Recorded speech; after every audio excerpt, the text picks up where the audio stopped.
그 다음에 기회가 되면은 플로베르 작가 소개 정리를 다시 해야겠다는 생각이 드는데, 이 책을 제가 바로 옆에서 찾았습니다.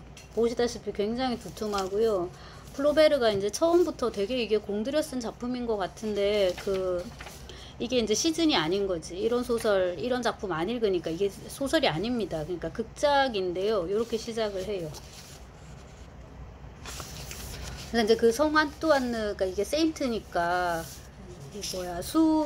수행 구도 생활을 이제 하고 있는 거죠. 이 정도면 일을 할 만큼 했어. 기도를 하자. 그는 성당 쪽으로 간다. 걷는다. 뭐 이렇게 십자가의 그림자를 본다. 하루 일을 다 마쳤으니 이쯤에서 수련을 시작해야겠지. 그 다음에 거북이 한 마리가 또 지나가고 이제 거북이 보고 이렇게. 근데 여기서도 첫 장부터 막 권태의 정서가, 오 하느님, 강물은 물결이 되어 흐르는 게 지루하지 않을까? 바다는 해안에 부딪히는 게 피곤하지 않을까? 그리고 나무들은 거센 바람에 몸이 휠 때 꼭대기를 스치고 지나는 새들을 따라 떠나고 싶지 않을까? 뭐 이런 식의 얘기를 쭉 합니다.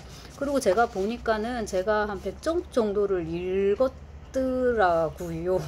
읽었는데 얼마나 이게 막 이렇게, 근데 보시면은 그 알레고리 교만 뭐 약간 괴테 파우스트, 지금 얼핏 넘기기로는 괴테 파우스트의 한 챕터를 거기 발푸르기스의 밤인가요? 그런 거를 보는 것 같은 느낌이 드는 굉장히 전근대적인 그런 느낌을 주는 작품입니다. 그러니까 19세기에 썼다기보다는 18세기, 심지어 17세기에 쓴 것 같은 그런 느낌을 주는 이제 작품인데, 이거를 작가가 이제 좀 못 쓴다 이래 놓으니까, 혹은 스스로 못 썼다는 생각이 드니까 자꾸만 판을 고쳤나 봐요. 또 고치고 해가지고. 근데 요 번역은 맨 처음에 쓴 판본, 초판본을 이제 이렇게 옮긴 모양인데, 1판이 1849년에 나왔고, 그러니까 28세 때 썼네. 그리고 이제 2판이 1856년이니까 이건 35세. 3판이 이제 1874년이니까 이제 이거는 이미 50대 가서 이제 계속 본인이 이제 계속 한 번씩 이렇게 써본 작품인데, 네, 결국 문학사에 남은 건 이제 이걸로 남은 건 아닌 거죠.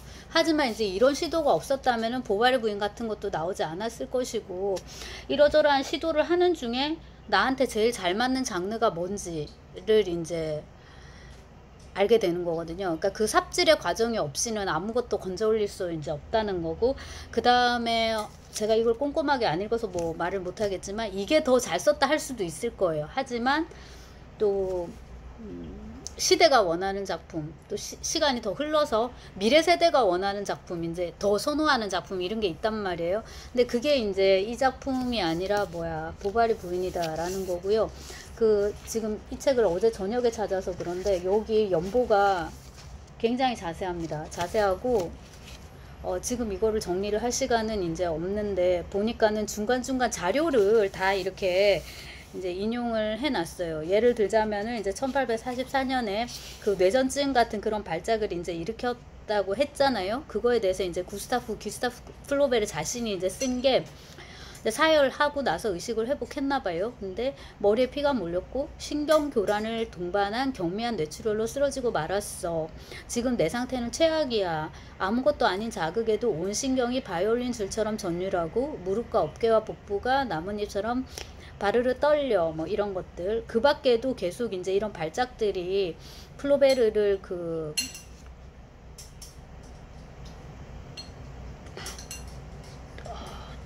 괴롭혔던 것 같은데요.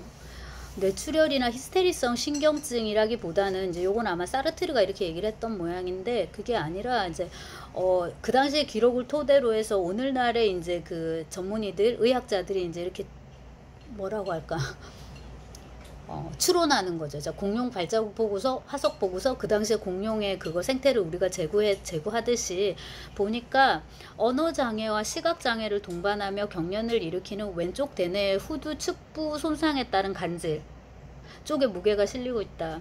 도스옙스키도 이렇게 얘기를 하는데, 근데 이제 이렇게 그 결론을 내리는 근거는 이제 물론 이제 작가의 메모 같은 것들 한번 볼까요? 호텔 방에서 그가 발작을 일으키다. 나는 극도의 공포에 사로잡히다. 아무도 부르지 말라고 그가 간청하다. 그는 애를 쓰고 헐떡이고 입으로 거품이 일고 입에 경련한다. 그의 손톱이 깊이 파고 들어가 내 팔이 멍들다. 10분가량 지난 후 정신 차리다. 그리고 구토. 이거 루이즈 꼴레가, 그러니까 가까운 사람만 이건 알 수 있는. 네. 사람들이 30발자국 떨어진 곳에서 내 배 위로 온 내장이 불끈불끈 튀는 것을 바라보며 낮은 소리로 말하는 게 들려오는 그 와중에, 그러니까 소리가 들리나 보네요. 그래서 임종할 때도 청각이 제일 나중에 이렇게 소실된다고 하니까 말을 조심하라고 이제 하던데, 이 사람이 죽은 것 같지만 의식이 없는 것 같지만 귀로는 듣고 있으니까 사랑한다 말하라고 이제 그렇게. 근데 여기서 나는 단 1초 동안 나의 뇌 안에서 수백만 가지의 생각, 이미지, 온갖 종류의 조합이 마치 불꽃놀이 때 피어오르는 불꽃같이 일체에 터져 나오는 걸 느꼈어. 비슷한 거를 도스토옙스키도 백치에서 무의식인의 입을 통해서 이제 얘기를 하는데, 아무튼 그래서 제가 지금 복사는 또 왔는데, 예, 요런 식으로 이제 자료가 되게 많이 들어가 있네요. 열린 책들판에, 네, 요겁니다, 여러분. 관심 있는 분은 참고를 하시고, 미리 알았으면 준비를 이제 했을 텐데, 이번 텀에는 더 자세히 찍기는 아마 이제 힘들 것 같네요. 그 밖에도 이제 여러 자료들, 네, 있습니다. 네, 그렇고 이제 이 작품도, 네, 그렇고요. 그리고 이제 다시 정리를 할 수 있으면 좋겠지만 아마 저는 100쪽 읽은 걸로 그냥 만족하지 않을까. 말씀드렸듯이 굉장히 옛날에 쓴 것 같은, 도저히 플로베르가 쓴 것 같지 않은 그런 느낌을 이제 주는, 적어도 우리가 아는 이제 플로베르는 마담 보바리의 작가이니까, 근데 이제 플로베르를 연구하려면은 넘을 수 없는 산일 것 같고, 그리고 이제 그 보바리 부인 같은 경우는 이제 일종의 메타픽션이라고 할 정도로 속에 많은 작품들이 들어가 있는데, 아, 이거 지금 샀어요. 폴과 비르진이, 비르진인데요. 이걸 쓴 사람의 이름을 제가 처음 봅니다. 자크 앙리 베르나르덴 드 생피에르이네요. 이 사람은 작가이자 식물학자라고 하는데, 이 소설을 읽기를 굉장히 고대했었어요. 왜냐하면 이거 좀 문학 공부하는 사람들은 오다 가다 한 번씩 들었을 텐데, 그 바흐진의 소설론을 봐도 이 폴과 비르지니가 나와요. 이게 이제 전원시, 어떤 목가풍의 그런 연애 소설, 낭만주의, 감상주의 그런 소설의 이제 전형인가 봐요. 그래서 19세기 소설 좀 쓰는 사람들은 이거를 다 읽었어요.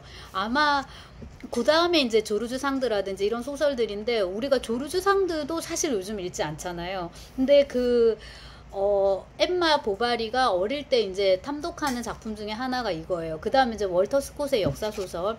그리고 이제 결혼하고 나서 이제 그 따분한 생활을 뭐라고 해야 되나, 달래기 위해서, 그러니까 일을 해야 되는데, 가사와 육아 이런 거에 이제 종사해야 되는데, 그런 거 하지 않고 시시껄렁한 이제 소설을 보는데, 그때 보는 게 오노레드 발자크, 그 다음에 조르주 상드.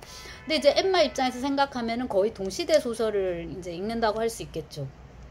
그러니까 요즘 20대 아가씨들이, 뭐 30대라고 해도 좋습니다. 아가씨들이 예를 들자면 뭐 김초엽의 소설이나 뭐 정세랑, 뭐 이렇게 김금희 막 이런 소설 읽는 것처럼 동시대 이제 소설들 그런 거 읽는데요.